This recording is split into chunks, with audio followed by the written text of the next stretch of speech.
सो चलिए गाइज, आज का हमारा टॉपिक है रेट को रिप्रेजेंट कितने तरीके से किया जाता है, तो वो हम लोगों को समझना है और यूनिट समझनी है। लेकिन उससे पहले एक छोटा सा क्वेश्चन करते हैं जिससे आप लोगों का लेक्चर नंबर 2 का बेसिक अभी फिर से क्या हो जाएगा, कवर हो जाएगा और रिवीजन भी हो जाएगा। और उसी के बाद हम लोग आगे उसी के साथ ही प्रोसीड करेंगे। तो ध्यान से उसको देखिए। सपोज हमको एक क्वेश्चन दिया है, क्वेश्चन में लिखा है SO2, ठीक है, प्लस साथ में लिखा है हाफ O2। ये आपको क्या दे रहा है, ये आपको दे रहा है SO3।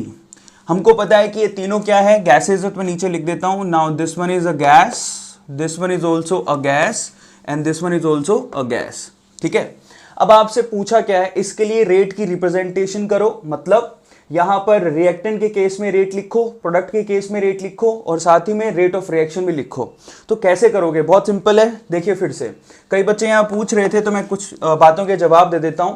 सबसे पहले रेट विद रिस्पेक्ट टू क्या लिखना है, रिएक्टेंट।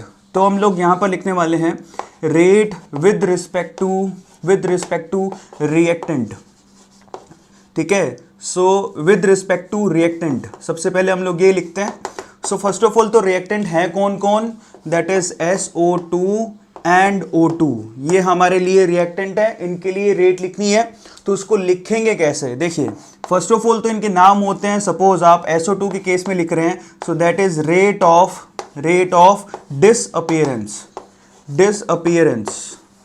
आपको इस नाम से मिलेगा, रेट ऑफ डिसअपीयरेंस, या फिर आपको इस नाम से भी मिल सकता है। किस नाम से, रेट ऑफ कंजम्पशन, ठीक है, कंजम्पशन, रेट ऑफ कंजम्पशन, एक ही बात है। रेट ऑफ डिसअपीयरेंस बोले चाहे रेट ऑफ कंजम्पशन बोले, एक ही बात है। सबको समझ में आ गया। रेट ऑफ डिसअपीयरेंस और रेट ऑफ कंजम्पशन ऑफ आगे बोला सपोज SO2। तो उसको कैसे लिखोगे, क्योंकि यहां पर SO2 डिसअपीयर हो रहा है, डिक्रीज हो रहा है, डिक्रीमेंट भी लिख सकते हो, तो उसमें हम लोग नेगेटिव का साइन लगाएंगे। तो इसको रिप्रेजेंट करने का तरीका दैट इज वेरी सिंपल। क्या लगाओगे, सबसे पहले negative sign minus of change in concentration of SO2। नहीं लिखोगे क्या, बिल्कुल सही है। Change in concentration of SO2 with respect to change in time, yes और no, with respect to change in time, इसी तरह से लिखा जाएगा। सो फाइनली जरा ध्यान से देखो, delta SO2 upon delta T, और माइनस का साइन क्यों लगाया है, क्योंकि ये क्या है, एक रिएक्टेंट है और रिएक्टेंट के केस में हम लोग नेगेटिव साइन इसलिए लगाते हैं क्योंकि रेट कभी नेगेटिव हो नहीं सकती। तो इसको इस तरह से रिप्रेजेंट किया जाता है, ठीक है। अभी सपोज आपसे पूछा रेट ऑफ, ठीक है, यही सेम चीज रेट ऑफ डिसअपीयरेंस, ठीक है, डिसअपीयरेंस। अब किसके लिए पूछेंगे, rate of disappearance of oxygen, या फिर उसको बोले rate of consumption of oxygen. तो वो भी क्या होगी, नेगेटिव होगी obviously, minus of delta oxygen concentration upon delta T। Yes, simple है। तो इस तरह से लिखेंगे। लास्ट हमारे पास बच गया क्या, ये तो हो गया रेट ऑफ डिसअपीयरेंस। अब rate of appearance of SO2, या फिर उसको बोलेंगे रेट ऑफ फॉर्मेशन। तो मैं इस तरफ लिख देता हूं, जरा ध्यान से उसको देखो। अब देखिए, अब आपसे पूछा जा सकता है प्रोडक्ट के केस में, ठीक है, rate with respect to product, rate with respect to product. और प्रोडक्ट के केस में उसको क्या बोला जाता है, जरा ध्यान से उसको देखो। प्रोडक्ट हमारे पास है कौन, फर्स्ट ऑफ ऑल तो वो है SO3, यस और नो, ठीक है। अब उसको बोला क्या जाता है, उसको बोला जाता है, देखिए, रेट ऑफ अपीयरेंस, ठीक है, या फिर उसको बोलते हैं रेट ऑफ फॉर्मेशन। क्या बोलते हैं, रेट ऑफ फॉर्मेशन, एक ही बात है। कभी बच्चे ने डाउट पूछा था तो मैंने यहां पर क्लियर कर दिया। हमेशा याद रखो, डाउट का अगर मैं आंसर कमेंट सेक्शन में नहीं कर रहा हूं या फिर मेल पे नहीं कर रहा हूं तो मैं आपको अगली वीडियो में करूंगा, ताकि सब बच्चों को उसको मालूम पड़ जाए। इसलिए जब भी आपको कोई डाउट रह जाता है तो नेक्स्ट वीडियो जरूर देखें, ठीक है। सो फाइनली किसके लिए, ऑफ SO3। तो उसको कैसे लिखेंगे, दैट इज, क्योंकि ये प्रोडक्ट है तो प्लस आएगा, क्योंकि ये तो इंक्रीज होता है, change in concentration of SO3, सही है, विद रिस्पेक्ट टू टाइम, इस तरह से लिखेंगे। ये हमने सीख लिया था, आप लोगों को पता है, याद होगा। और साथ ही साथ जरा ध्यान से इसको देखो, जब हमने रेट ऑफ डिसअपीयरेंस लिख लिया है रिएक्टेंट के केस में और रेट ऑफ अपीयरेंस भी लिख लिया है, अब हम लोग रेट ऑफ रिएक्शन लिख सकते हैं। देखिए, रेट ऑफ रिएक्शन, ठीक है, उसको कैसे लिखेंगे वो मैंने आपको करवाया था। With respect to reactant, first of all सबसे पहले अगर SO2 के रिस्पेक्ट में लिखे तो माइनस का साइन लगाएंगे, सही है। इसकी स्टोइकियोमेट्री कितनी दे रखी है, 1, वो आएगी उसके नीचे। 1 को लिखे नहीं लिखे कोई फर्क नहीं पड़ता, minus of rate of change of SO2, सही है, विद रिस्पेक्ट टू टाइम, ये हो गया रेट ऑफ रिएक्शन, क्योंकि इसकी स्टोइकियोमेट्री 1 ही है, लेकिन इसका स्टोइकियोमेट्री कितना है, हाफ, तो वो नीचे जाएगा।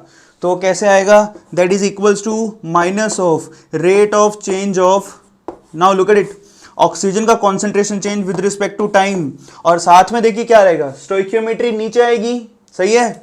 तो फाइनली जब स्टोइकियोमेट्री नीचे आएगी तो यहां पर 1/1/2 लिखूंगा तो 2 ऊपर चला जाएगा, तो फाइनली यहां पर 2 किधर आएगा, इधर। ध्यान से उसको देखो, सबको समझ में आ गया।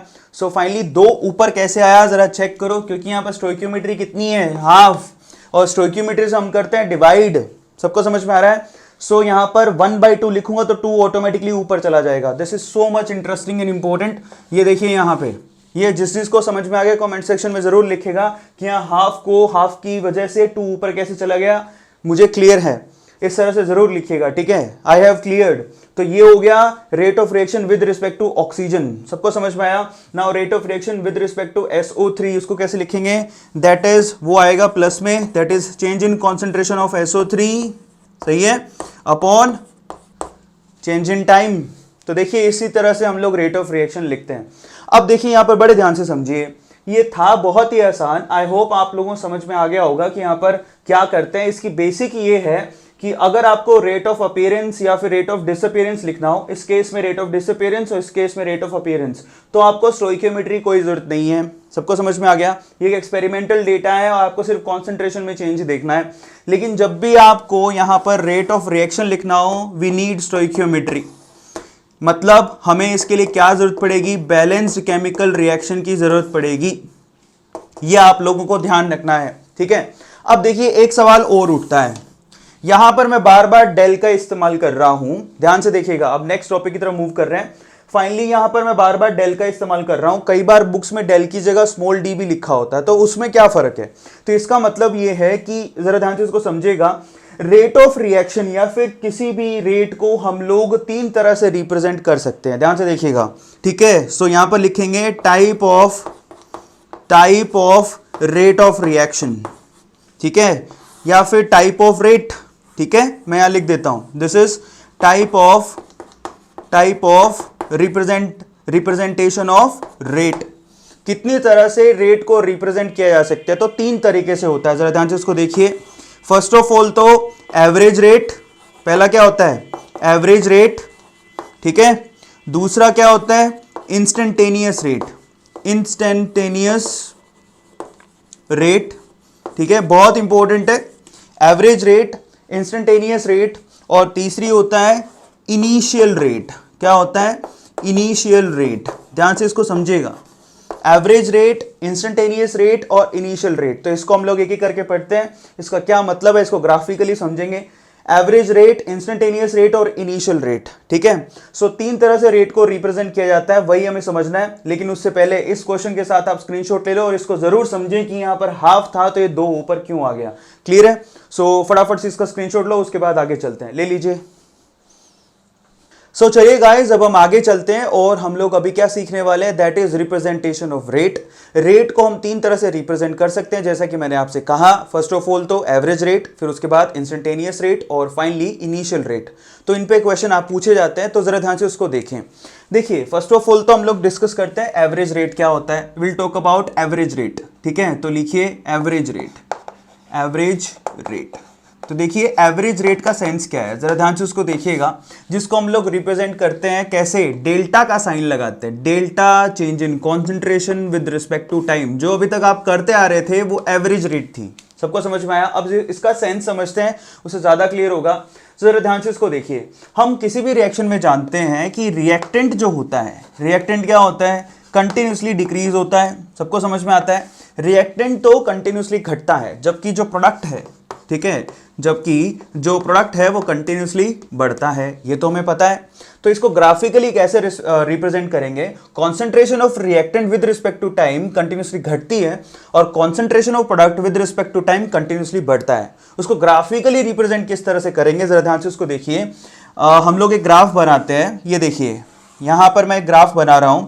यहां पर लेते हैं हम लोग कॉन्सेंट्रेशन और यहां पर लेते हैं टाइम। अगर ये ग्राफ हमें रिएक्टेंट के केस में बनाना हो तो ये टाइम है t=0। ध्यान से उसको देखिएगा। ये टाइम कौन सा है, t=0। तो फाइनली टाइम t=0 पर रिएक्टेंट कुछ ना कुछ तो होता है। ठीक है, ये रिएक्टेंट है, मैं मान लेता हूं कि इतना है, इनिशियल रिएक्टेंट का जो वैल्यू है, कॉन्सेंट्रेशन है, वो इतनी है। सबको समझ में आ गया, जिसको हम लोग कैसे बोलते थे, ए नोट से, याद है। फाइनली धीरे धीरे रिएक्टेंट घटने लगता है, तो देखिए यहां पर रिएक्टेंट धीरे धीरे घट रहा है, ये देखिए, ये दिखाई दे रहा है सब लोगों को। सो इस तरह से रिएक्टेंट धीरे धीरे घट रहा है, सबको क्लियर है। तो यहां पर ये तो हो गया रिएक्टेंट के केस में। अब अगर मैं एक फाइनाइट इंटरवल लूं टाइम का, ध्यान से इसको देखिए, मैं किसी फाइनाइट इंटरवल में कॉन्सेंट्रेशन में चेंज देखूं, तो जरा ध्यान से उसको देखो, उसको हम लोग बोलते हैं एवरेज रेट। मतलब समझिए, मैं मान लेता हूं कि यहां पर ये टाइम t1 है, ठीक है, और इस टाइम पे जो कॉन्सेंट्रेशन है ये यहां पर काटा है, तो ये हमारे लिए कॉन्सेंट्रेशन क्या हो गया, सपोज C1। सबको दिखाई दे रहा है, ये टाइम t1 है, उसके रिस्पेक्ट में ये कॉन्सेंट्रेशन हो गया, वो हो गया हमारे लिए C1। और ये पर्टिकुलर टाइम ले लेते हैं t2, ठीक है, और इस केस में जो कॉन्सेंट्रेशन हमारी बन रही है वो मान लेते हैं हम लोग C2। जरा ध्यान से इसको देखो, ये फाइनली टाइम t1 है, उसके रिस्पेक्ट में यहां पर मैं लिख देता हूं टाइम t1 पे जो रिएक्टेंट है उसका कॉन्सेंट्रेशन कितना है, C1, और टाइम t2 पे जो रिएक्टेंट है उसका कॉन्सेंट्रेशन कितना बन रहा है, C2। और हमें यहां से साफ साफ दिखाई दे रहा है कि जो C2 है वो less than as compare to C1, मतलब जो फाइनल कॉन्सेंट्रेशन है वो कम है। सबको दिखाई दे रहा है। तो इस तरह से हम लोग जब रेट ऑफ चेंज कैलकुलेट करेंगे तो देखिए वो किस तरह से, देखो फाइनाइट टाइम में कैलकुलेट हो रही है, तो rate of change of that is, now look at it, इसके लिए rate of change of concentration अगर चेक करेंगे तो कैसे लिखेंगे, rate of change of concentration with respect to time, ठीक है। और इसमें डेल्टा क्यों लगा रहे हैं, क्योंकि यहां पर टाइम पीरियड फाइनाइट है, हमें दिखाई दे रहा है टाइम पीरियड जो दिख रहा है आप लोगों को वो क्या है, एक परफेक्ट वैल्यू है, फाइनाइट वैल्यू है। तो कैसे लिखेंगे, that is C2 minus C1 upon T2 minus T1। और क्योंकि कभी रेट माइनस नहीं होती और यहां से तो रेट माइनस आ रहा है, तो इसलिए हम लोग यहां पर माइनस का साइन लगाते हैं। ये आप लोगों को क्लियर है। सो इसलिए यहां पे भी क्या आएगा, एक माइनस का साइन आएगा। तो जब फाइनाइट टाइम में जब हम रेट कैलकुलेट करते हैं तो हम डेल्टा का इस्तेमाल करते हैं, और इस रेट को हम लोग एवरेज रेट बोलते हैं। क्या बोलते हैं, average rate. This is average rate of consumption of what, this is average rate of consumption of what, reactant. Clear होता है, this is average rate of consumption of reactant with respect to this time. Clear है सब लोगों को, इस interval of time में ये इसकी एवरेज रेट ऑफ कंजम्पशन है। तो एक फाइनाइट टाइम में जब भी हम कैलकुलेट करते हैं तो एवरेज रेट कैलकुलेट होती है। So this is in finite time, in finite time, ठीक है, it's not infinite, it's in finite time. Clear है सब लोगों को। तो हम जब एक फाइनाइट इंटरवल में कैलकुलेट करते हैं तो हम क्या लगाते हैं, बेसिकली यहां पर इस्तेमाल करते हैं डेल को। क्लियर है। लेकिन जब हम एक फाइनाइट टाइम पे इस्तेमाल नहीं करें और एक इंस्टेंट टाइम पर पूछें तो हम लोग क्या करेंगे, डी का इस्तेमाल करते हैं। जरा इसको ध्यान से समझिएगा। लेकिन उससे पहले रिएक्टेंट के साथ साथ हम लोग प्रोडक्ट का भी क्या बना लेते हैं, ग्राफ बना लेते हैं, और उसके लिए हम लोग कैलकुलेट कर लेते हैं। जरा ध्यान से उसको देखिए। अगर हमारे पास कोई प्रोडक्ट होता तो हमें तो पता है कि जो प्रोडक्ट है बेसिकली वो धीरे धीरे क्या उसकी कॉन्सेंट्रेशन टाइम के रिस्पेक्ट में बढ़ती है। तो मैं यहाँ पर एक ग्राफिकल रिप्रेजेंटेशन बना रहा हूँ, जरा ध्यान से उसको चेक करो। यहाँ पर कॉन्सेंट्रेशन और यहाँ टाइम लेते हैं, सही है। तो मैं समझाऊंगा, जरा गौर से इसको देखते जाइएगा। यहाँ पर डेल्टा का इस्तेमाल किया है, लेकिन उससे पहले ग्राफिकल रिप्रेजेंटेशन ऑफ प्रोडक्ट। अब हमें पता है कि जो प्रोडक्ट है उसकी कॉन्सेंट्रेशन कंटिन्यूसली बढ़ती है। ये देखिए, ये हमारे पास प्रोडक्ट है जिसकी कॉन्सेंट्रेशन बढ़ रही है। सबको समझ में आ गया। एक वक्त ऐसा आएगा जब कॉन्सेंट्रेशन कांस्टेंट हो जाएगी, मतलब आपकी जो रिएक्शन है बेसिकली वो फिनिश होने के बिल्कुल कगार पे ही है। तो जरा ध्यान से उसको देखो। मैं मान लेता हूं कि ये टाइम t1 है, जरा ध्यान से उसको देखो। उस केस में यहां पर जो कॉन्सेंट्रेशन बन रहा है वो कितना है, सपोज C1, और एक फाइनाइट टाइम और ले लेते हैं t2। उस टाइम पे जो कॉन्सेंट्रेशन बन रही है वो कितनी है, C2। तो हमें यहां से साफ नजर आ रहा है कि C2 is greater than C1। तो इस केस में जो आपकी कैलकुलेशन होगी प्रोडक्ट रेट की वो पॉजिटिव होगी। जरा चेक करो, उस केस में हम लोग यहां पर क्या लिखेंगे, that is change in concentration with respect to time in the case of product, ठीक है, और वो पॉजिटिव आएगा। डेल्टा सी का वैल्यू कितना होगा, that is C2 minus C1। ये एक पॉजिटिव वैल्यू होगी, क्यों, क्योंकि C2 C1 से बड़ा है। और नीचे क्या लिखोगे, T2 माइनस T1। तो जब आप फाइनाइट टाइम में आप कैलकुलेशन करते हो तो उस केस में हम लोग किसको इस्तेमाल करते हैं, डेल्टा को, ठीक है। एक फाइनाइट टाइम में जब भी हम कैलकुलेशन करते हैं तो डेल्टा का इस्तेमाल करते हैं। तो यहां पर हमने प्रोडक्ट और रिएक्टेंट के केस में डेल्टा का इस्तेमाल कैसे किया वो मैंने आपको बताया, जब फाइनाइट टाइम। लेकिन मैं इंस्टेंटली पूछ लूं तो मतलब टाइम पीरियड बहुत ही माइन्यूट है, बहुत ही कम है, यानी कि 10 to 0 है, मतलब समझे, उसको हम लोग क्या बोलते हैं, इंस्टेंटेनियस रेट ऑफ रिएक्शन। ठीक है, तो नेक्स्ट हमारे पास एवरेज के बाद कौन सा है, इंस्टेंटेनियस। मैं उसको समझाता हूं, इंस्टेंटेनियस। तो देखें उसको कैसे रिप्रेजेंट करते हैं, इंस्टेंटेनियस रेट। इंस्टेंटेनियस मतलब किसी एक पर्टिकुलर इंस्टेंट पे पूछ लिया आपसे। जरा समझे, मैं आपसे कहूं कि चलो ठीक है, आपने इस टाइम और इस टाइम पे आपने एवरेज निकाल के दे दिया, मुझे तो इस टाइम के लिए चाहिए पर्टिकुलरली, ध्यान से इसको देखो, मुझे इस टाइम के लिए बताओ। ठीक है, तो यहां पर टाइम इंटरवल क्या है, 10 to 0, कोई इंटरवल है ही नहीं आपको, तो इस टाइम पे पूछ लिया आपने कि रेट बताइए कितनी है। तो इस केस में आप एवरेज रेट कैलकुलेट नहीं करते, इंस्टेंटेनियस रेट कैलकुलेट करते हैं, क्योंकि यहां पर टाइम इंटरवल 10 to 0 है। क्या यहां टाइम इंटरवल है, नहीं, तो इस केस में हम लोग स्मॉल डी का इस्तेमाल कर लेते हैं। सबको समझ में आ गया।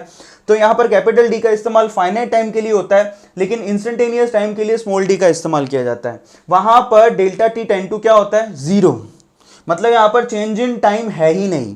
तो जब इंस्टेंटेनियस टाइम पूछा जाए, मतलब इसी पर्टिकुलर इंटरवल पे, तो उसको हम लोग इंस्टेंटेनियस टाइम बोलते हैं। आपको इंस्टेंटेनियस ही पूछ लिया, ठीक है, इंस्टेंटेनियस टाइम बोलेंगे, उसी टाइम पर आपको रेट पूछी है, तो इसका स्लोप ही क्या होगा, उसका आंसर। सबको क्लियर हो गया, स्लोप ऑफ द लाइन। अब कई बच्चों को, स्पेशली बायो के बच्चों को शायद ये समझ में नहीं आए, तो मैं आपको क्लियर कर देता हूं, डोंट वरी अबाउट इट।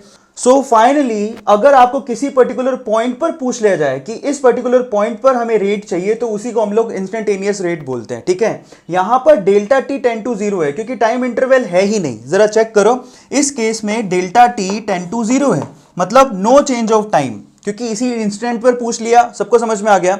और मैथमेटिक्स में जरा ध्यान से इसको चेक करें, अगर इसी पर्टिकुलर पॉइंट पर आपको रेट पूछी है, तो स्लोप ऑफ द लाइन, यहां जरा चेक करो, स्लोप ऑफ द लाइन मैं यहां लिख देता हूं। सो फाइनली इस केस में स्लोप ऑफ लाइन, ये ही हमारे लिए क्या होता है, जरा चेक करो, स्लोप ऑफ लाइन ही हमारे लिए इस पर्टिकुलर इंस्टेंट पर चेंज इन कॉन्सेंट्रेशन होता है। सबको समझ में आ गया। Slope of line is called rate, is called rate. ठीक है, यानी कि change in concentration with respect to time, और उसको रिप्रेजेंट कैसे करते हैं, that is dc by dt। ध्यान से इसको चेक करिए, स्मॉल डी वैल्यू लगा देते हैं, बहुत इंपॉर्टेंट है। देखिए अब इसको मतलब ही समझिए, डिफरेंशिएशन कब लगता है। देखिए वैसे तो आप लोग क्या लिखेंगे, delta C by delta T लिखते हैं, अगर यहां पर फाइनाइट टाइम इंटरवल होता तो। सबको समझ में आ गया। अगर आया फाइनाइट टाइम इंटरवल होता तो हम लिखते delta C by delta T. जो बायो वाले हैं बड़े ध्यान से देखो, हम डी का इस्तेमाल कब करते हैं, लेकिन मैंने आपसे कहा कि डेल्टा टी की वैल्यू टाइम, यानी कि टाइम इंटरवल 10 to 0 हो, उस केस में हम लोग डी का इस्तेमाल करते हैं। तो अगर मैं यहां पर लिख दूं, यहां पर जरा ध्यान से चेक करिए, यहां पर मैं लगा दूं लिमिट, ध्यान से इसको चेक करिएगा, डेल्टा टी 10 to 0। यहां पर अगर मैंने कह दिया कि डेल्टा टी 10 to 0 है, तो यही फैक्टर पूरा का पूरा कैसे रिप्रेजेंट किया जा सकता है, that is D C by D T. इसका मतलब जो डिफरेंशिएशन मैथमेटिक्स में पढ़ाई जाती है, उसमें जो टाइम इंटरवल होता है वो 10 to 0 होता है, मतलब ना के बराबर टाइम इंटरवल है, और उसी इंस्टेंट पर पूछ लिया गया है। तो उस केस में जो स्लोप ऑफ लाइन होता है वही क्या होता है, चेंज इन कॉन्सेंट्रेशन या फिर रेट। मतलब स्ट्रेट फॉरवर्ड ये है कि अगर आपको डेल्टा की जगह डी लगाना है, तो इंस्टेंटली पूछा गया है आपसे रेट। सबको समझ में आ गया। यहां पर इसी को क्या बोलते हैं, instant rate. DC by D से रिप्रेजेंट किया गया, तो इंस्टेंट रेट पूछा, अगर डेल्टा इस्तेमाल किया गया तो एवरेज रेट है, खत्म बात। सबको समझ में आ गया। सो ये आप लोगों को ध्यान रखना है। ऐसा वहां भी हो सकता है, मान लो कि मैं कह दूं मुझे इस पर्टिकुलर टाइम पीरियड पे बताइए, ठीक है, कि रेट क्या है। सबको क्लियर हो गया।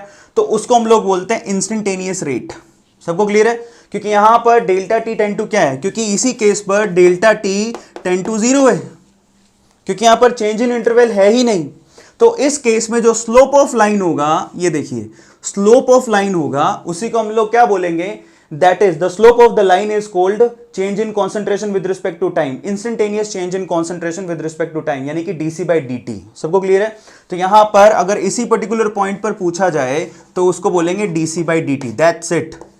मेरा कहने का मतलब सिर्फ इतना है कि अगर आप फाइनाइट टाइम इंटरवल पर लें तो एवरेज, और अगर टाइम इंटरवल 10 to 0 हो तो इंस्टेंटेनियस, जिसको हम लोग किस तरह से लिखते हैं, डीसी बाई डी टी। तो बायो वाले समझ ले कि del C by del T में अगर डेल्टा टी 10 to 0 हो तो उसको हम लोग डीसी बाई डी टी कहते हैं। सबको क्लियर है। तो इस केस में क्योंकि यहां जो स्लोप है वो नेगेटिव आएगा और रेट कभी नेगेटिव होती नहीं, तो यहां पर माइनस का साइन हम लोग एक एक्स्ट्रा लगा देते हैं। ये वही वाला केस है और जस्ट नथिंग, कुछ भी नहीं है। यहां पर माइनस का साइन क्यों लगाया है, मैंने आपको बताया था क्यों लगाया है, क्योंकि यहां पर रेट कभी नेगेटिव होती नहीं और ये स्लोप नेगेटिव आएगा। सो ये जो स्लोप आएगा नेगेटिव प्लस ये नेगेटिव, तो नेगेटिव नेगेटिव क्या हो जाएगा, पॉजिटिव। सबको क्लियर है? तो इन शॉर्ट जो मैं कहने की कोशिश कर रहा हूं, ध्यान से उसको समझिएगा। इन शॉर्ट ये है कि अगर फाइनाइट टाइम इंटरवल हो तो एवरेज, और जब आप टाइम इंटरवल 10 to 0 हो, मतलब इंस्टेंटली पूछ लिया गया हो, तो उसको हम लोग स्मॉल डी से रिप्रेजेंट करते हैं, अदरवाइज हम डेल्टा से रिप्रेजेंट करते हैं। स्ट्रेट फॉरवर्ड, जब डेल्टा टी 10 to 0 हो तो स्मॉल डी से रिप्रेजेंट करते हैं। सबको क्लियर हो गया? तो ये होता है एवरेज रेट और ये होता है इंस्टेंटेनियस रेट।